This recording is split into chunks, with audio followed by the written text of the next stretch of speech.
Hello everyone, I am Dietitian Khushbu and you are watching me on my channel Divine Fitness. Today I am with Dr. Pooja, who is gynecologist and IVF specialist in Fortis Hospital, Mohali. So, welcome Dr. Pooja. Hello, thank you so much Khushbu. Thank you for inviting me for this. Thank you so much. I am so glad to have you here. Yeah, same here. Today I am going to ask you a few questions. So we'll cover PCOD, PCOS, IVF and hygiene in women and menopause, pregnancy and all. Okay. So let's start. Yeah. Hi. So पहला question मेरा आपसे ये है कि आप हमें बताएं कि PCOD और PCOS में क्या डिफरेंस होता है? सी खुशबू, ऐसा है कि हम शुरुआत करने से पहले ये बोलेंगे कि आजकल का ज़माना बहुत बदल गया है. हम जिस टाइम में रह रहे हैं आजकल, पहले के ज़माने में ये होता था कि हम सही टाइम पे उठते थे, सही टाइम पे सोते थे. ये सारा चीज़ें अब बहुत चेंज हो गई. हमारी सबकी लाइफस्टाइल बहुत बदल चुकी है. हम लोग बहुत ज़्यादा टेक्नोलॉजी और बहुत अपने आप को बिजी रहने लग गए, करियर ओरिएंटेड हो गए हैं. सो दैट्स वाई बहुत सारी चीज़ें, बहुत सारी बीमारियाँ ऐसे उठ के आई है जो पहले कभी हमने सुनी भी नहीं थी. PCOD, PCOS, ये सब चीज़ें हमारे दादियों को पूछो तो उनको पता भी नहीं होगा. क्यों? क्योंकि PCOD क्या होता है? Polycystic ovarian disease.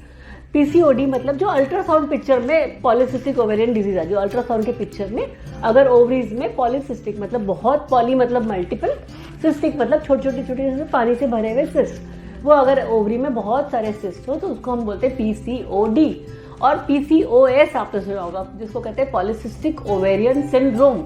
वो सिंड्रोम क्या होता है? सिंड्रोम सिर्फ आपके अल्ट्रासाउंड पिक्चर से नहीं होता. सिंड्रोम में क्या होता है कि आपका अल्ट्रासाउंड प्लस आपके क्लिनिकल सिम्टम्स, जिसमें हम कहते हैं कि पेशेंट्स को पीरियड में इरेगुलरिटीज आती है, पेशेंट के फेस पे हेयर ग्रोथ होता है, कई बार एक्ने होते हैं, कई बार मेल पैटर्न बैल्डनेस होती है, जिसको कहते हैं कि भी इस एरियाज में, टेम्पोरल एरियाज में बाल गिर जाते हैं, कई बार वो प्रॉब्लम्स आती है. तो ये जब सिम्टम्स इकट्ठे मिलके, और इनफर्टिलिटी ये बहुत बड़ी चीज़ है जो लेडीज़ में, ये जब सिम्टम्स इकट्ठे मिलके, और इनफर्टिलिटी ये बहुत बड़ी चीज़ है जो लेडीज़ में स्पेशली देखी गई है. इनफैक्ट अगर जैसे मैं जब शुरुआत के डेज में हमने एक स्टडी करा था, सर्वे किया था, तो हमने यहाँ पे चंडीगढ़ में एक बहुत अच्छा गर्ल्स कॉलेज है, उसमें सर्वे किया था. तो उसमें हमने देखा था कि ऑलमोस्ट 30% गर्ल्स को PCOD थी, जिसको अल्ट्रासाउंड पिक्चर में ओवरीज में मल्टीपल सिस्ट थे. हमारे पास जो पेशेंट आते हैं, जो क्लाइंट्स आते हैं, सबसे ज़्यादा उन्हें PCOD और वेट गेन का ही problem. Definitely the best person to tell about it. But other than diet, exercise plays a very major role, because exercise in a way it is lifestyle modification only.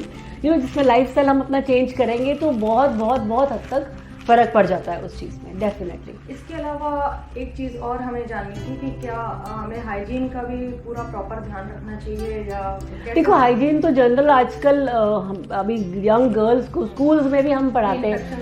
Definitely. What happens कि periods, जैसे ही लड़कियों के, young बच्चों के period शुरू हो जाते हैं गर्ल्स के, तो उसके बाद इन्फेक्शंस का चांसेस वैसे ही बहुत बढ़ जाता है. तो क्लिनिकली बच्चे को स्कूल में ही समझाना बहुत ज़रूरी कि हाइजीन किस तरह से हम मेंटेन करें.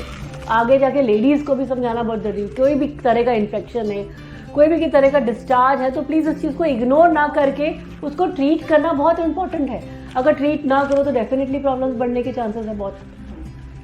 अच्छा, और इसके अलावा मेनोपॉज का जो स्टेज होता है, उसमें काफ़ी इरिटेशंस होती है, जो फ्रस्ट्रेशन लेवल हमारा बढ़ जाता है, और तो उससे क्या हमें मेडिसिन के थ्रू कवर करना चाहिए या डाइट के थ्रू कवर करना चाहिए? कैसे? देखो, मेडिसिन तो हम यूजुअली अवॉइड करना चाहते हैं, ठीक है ना. अब रही बात डाइट की, बात मैं कहूँ तो डाइट में आई वुड सजेस्ट कि डेफिनेटली बहुत अच्छा हाई प्रोटीन डाइट. क्या है, हम we Indians are like very much lacking in proteins in our diet. So that's the reason. आप देखोगे कि आप एक एल्डरली लेडी जो शायद हम हमारे इंडिया से बाहर देखेंगे तो वो बहुत हद तक बहुत एक्टिव होती है एज़ कम्पेयर टू हमारे लेडीज़ जो कुछ ज़्यादा एज भी नहीं होती, लेकिन फिर भी उनकी आप देखोगे कि हालत बहुत ज़्यादा कई बार ख़राब हो जाती है, बिकॉज डाइट अच्छा नहीं है. हमारे मील्स में हमारा कार्बोहाइड्रेट रिच डाइट लेते हैं हम लोग usually, so we need to take a lot of high proteins in our diet because that will anyways help into menopause. Exercise is again a big part. High calcium diet जो specially menopause में हम बोलेंगे, जिसमें calcium बहुत ज़्यादा लेना पड़े, तो वो सब चीज़ें लेनी बहुत ज़रूरी है. तो उससे डेफिनेटली बहुत फर्क पड़ेगा. अच्छा, प्रेगनेंसी के टाइम पे जैसे कि स्पेशली गायनेकोलॉजिस्ट बोलते हैं सब कि आप अपनी डाइट का बहुत ध्यान रखें ताकि बेबी आपका हेल्दी हो और आप भी सफर ना करें, डेफिशिएंसीज ना हो।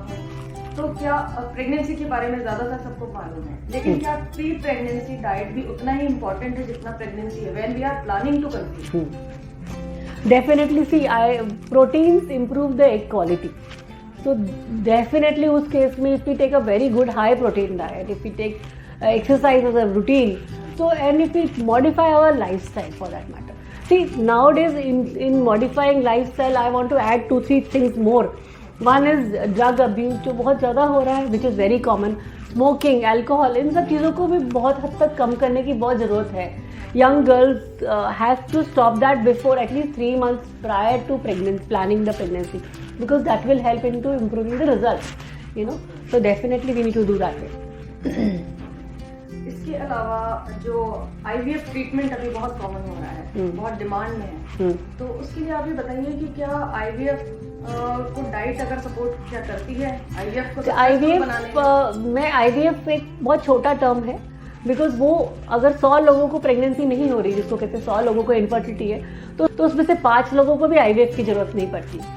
95% people are treated by a good diet, good lifestyle changes and simple medical treatments. You know, IVF तो लास्ट में होता है, मतलब डेफिनेटली. और IVF का सक्सेस रेट इम्प्रूव करने के लिए भी normally we say that 5% weight loss increases the success rate by 10%, you know. So definitely we always advise the patient कि नहीं, we would plan it, but first you lose your weight. First you take a good diet, take a good high protein diet, exercise. So that will all improve the success rate of the procedure, you know. तो success होने के लिए तो IVF में भी diet और lifestyle जो उसके रिजल्ट ज़्यादा बेटर डेफिनेटली इम्प्रूव होगा. 5% वेट लॉस और 5% अपने इम्प्रूवमेंट करेंगे तो 10% रिजल्ट बढ़ता है, which is a very good success rate. Improve हो जाता है उस चीज़ से. तो अच्छा, आप क्या बेटर मानते हैं सिजेरियन डिलीवरीज और नॉर्मल डिलीवरीज में? Any day normal delivery is always better, any day. हाँ, बट सिजेरियन को एक डर की तरह या एक पता नहीं क्या हो गया हवा की तरह ना लिया जाए. अगर जरूरत पड़ती है तो सिजेरियन भी करना पड़ता है. वो मेडिकल अगर लेडी या ऑब्स्टेटिक इंडिकेशन होता है या कई बार बच्चे की हार्ट बीट पे प्रॉब्लम होती है या कोई ऐसा कुछ इश्यूज आता है तो अब कई बार सिजेरियन करना पड़ता है. But any days normal delivery is better. And normal delivery improve करने के लिए your role comes in very high Khushboo, I think so, where we I think diet and exercise and special exercises are there for diet, I mean in pregnancy, which will definitely help to improve the chances of having a normal delivery. और जो post pregnancy diet है वो भी उतना ही role play करता है जब हम लैक्टेशन पीरियड में या जब हम ब्रेस्ट फीड कर रहे हैं बच्चे को या लैक्टेटिंग होते हैं, डेफिनेटली उस समय भी उसी हद तक इम्प्रूवमेंट अगर हम डाइट में रखेंगे तो बहुत. In fact see, I think we women in our country need to change, you know, we really need to change. हमें अपनी डाइट, अपने लाइफस्टाइल, एक्सरसाइज, ये सब हमारा बहुत इंपॉर्टेंट पार्ट करना पड़ेगा. अगर हम थोड़ा सा अपने आप पे ध्यान देना शुरू करेंगे तो देखेंगे कि हम बहुत बेटर तरीके से अपनी फैमिली का भी ध्यान रख सकते हैं, यू नो, दैट वे. और ये सारी चीज़ें हार्मोन इम्बैलेंस है, ये रिलेटेड टू स्ट्रेस भी, वो स्ट्रेस से भी रिलेटेड है बहुत हद तक. हाँ, तो मेडिटेशन के लिए आपके क्या? मेडिटेशन जिसको सही तरीके से करना है वो तो जरूर करे, you know, that is yoga, meditation, exercise. Ultimately see, meditation क्या होता है, आप जो भी कर रहे हो उसमें आप मगन हो जाओ, you know, that is meditation. तो फॉर दैट मैटर अगर आपको डांस करके ही अगर आप you feel while dancing only you are happy, तो you should dance. If you feel that while cycling you are happy and you are relax, तो you should do cycling. Meditation का मतलब ये नहीं कि एक जगह बैठना, that is not, I feel that is mind cool. Main important thing, जो चीज़ में आप खुश हो सको और आप रिलैक्स हो सको, जो चीज़ में आप अपनी स्ट्रेसेस को थोड़ी देर के लिए भूल पाओ, आई थिंक वो चीज़ मेडिटेशन होती है, यू नो. तो वो चीज़ ज़रूर करनी चाहिए, मुझे लगता है. थैंक यू डॉक्टर पूजा. आज मुझे लग रहा है कि जो भी ये वीडियो देखेंगे और सुनेंगे उनकी और अवेयरनेस बढ़ जाएगी अपनी हेल्थ को लेके और अवेयर हो जाएंगे अपने डाइट, एक्सरसाइज एंड मेडिटेशन के लिए. Thank you so much. Yeah, God bless you, Khushbu. Thank you so much, viewers. I would always suggest, please take care of yourself. अपना ध्यान रखें तो बहुत ज़्यादा हमारे को आगे हर चीज़ का इलाज उस चीज़ से बहुत अच्छा हो जाएगा. Thank you.